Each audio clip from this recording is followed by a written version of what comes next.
Okay, Megan, thanks very much for that report. Today is National Reading Day as well. We want to hear about your experience with Miss Palmieri's kindergarten class as well this morning.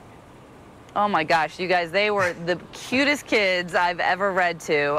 It was just such a delight to get to read to them. We got to read the book Waiting for Winter. It's by Sebastian Meschenmoser. I'm sure I'm messing that name up, but it was about a little squirrel who wanted to wait and see the very first snowfall of the season. So then the kids and I got to talking about what we like to do when it snows, like building snowmen and having snowball fights and going ice skating, and it really was a very enjoyable time. I really enjoyed sharing my love of reading with these kids, and I really hope that that inspires them to continue reading, and it's something that they really want to do for the rest of their lives. So great time in Miss Palmieri's class at Phelps Luck Elementary School. They were just so cute. I know that Megan had such a great time because she came back to the newsroom. Lynette was there, and she's like, we should do this every month, maybe every week.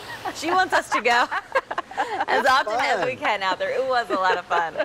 Yeah, I might have blown that up just a little bit. We had too much fun. Yeah, we can't blame you. They were a bunch of cuties you were reading to. All right, well, Christian and I, we also got a chance to read, and actually the whole Good Morning Maryland crew did, alongside, you know, all of our friends out there in the community. It's so important to, you know, share our love of reading with the kids. I told them, like, I couldn't do my job if I didn't know how to read. We have to read the news to you. And it's fun because it gets them using their imaginations, and it gets them thinking and talking, and they're just so cute because they're just so focused on trying to figure out what's going on. I talked to a first grade class over at Glenmount Elementary Middle School in Northeast Baltimore, along with Cassie Carlisle. Here's a little video of us reading. It was a book about Freckle-Faced Strawberry, which is actually written by the actress Julianne Moore.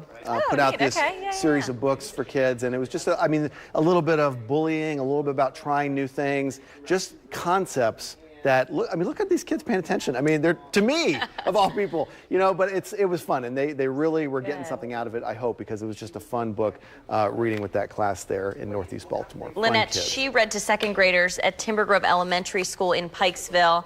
And you can bet that she read a weather-related I think it was weather-related, yes. book.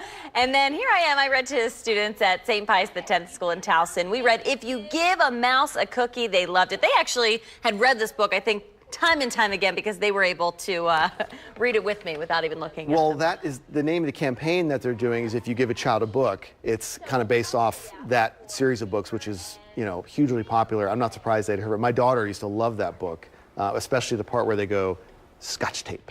I don't know why. She just loved that part. So that's fun. I'm sure those kids love that book too. Yeah, they were great. So well behaved too. And then Chanel, who is, unfortunately, she is out sick today, but she got to read to first graders at Bedford Elementary School in Pikesville. Lauren read to first graders at Homestead Wakefield Elementary in Bel Air. Our annual book drive, as you mentioned, wrapped up. We donated money and partnered with the Scripps Howard Foundation to buy almost 1,000 brand new books for underprivileged kids. And lots more ways to help too. You can find that on the website for you, abc2news.com. Lots of fun reading to the kids this week.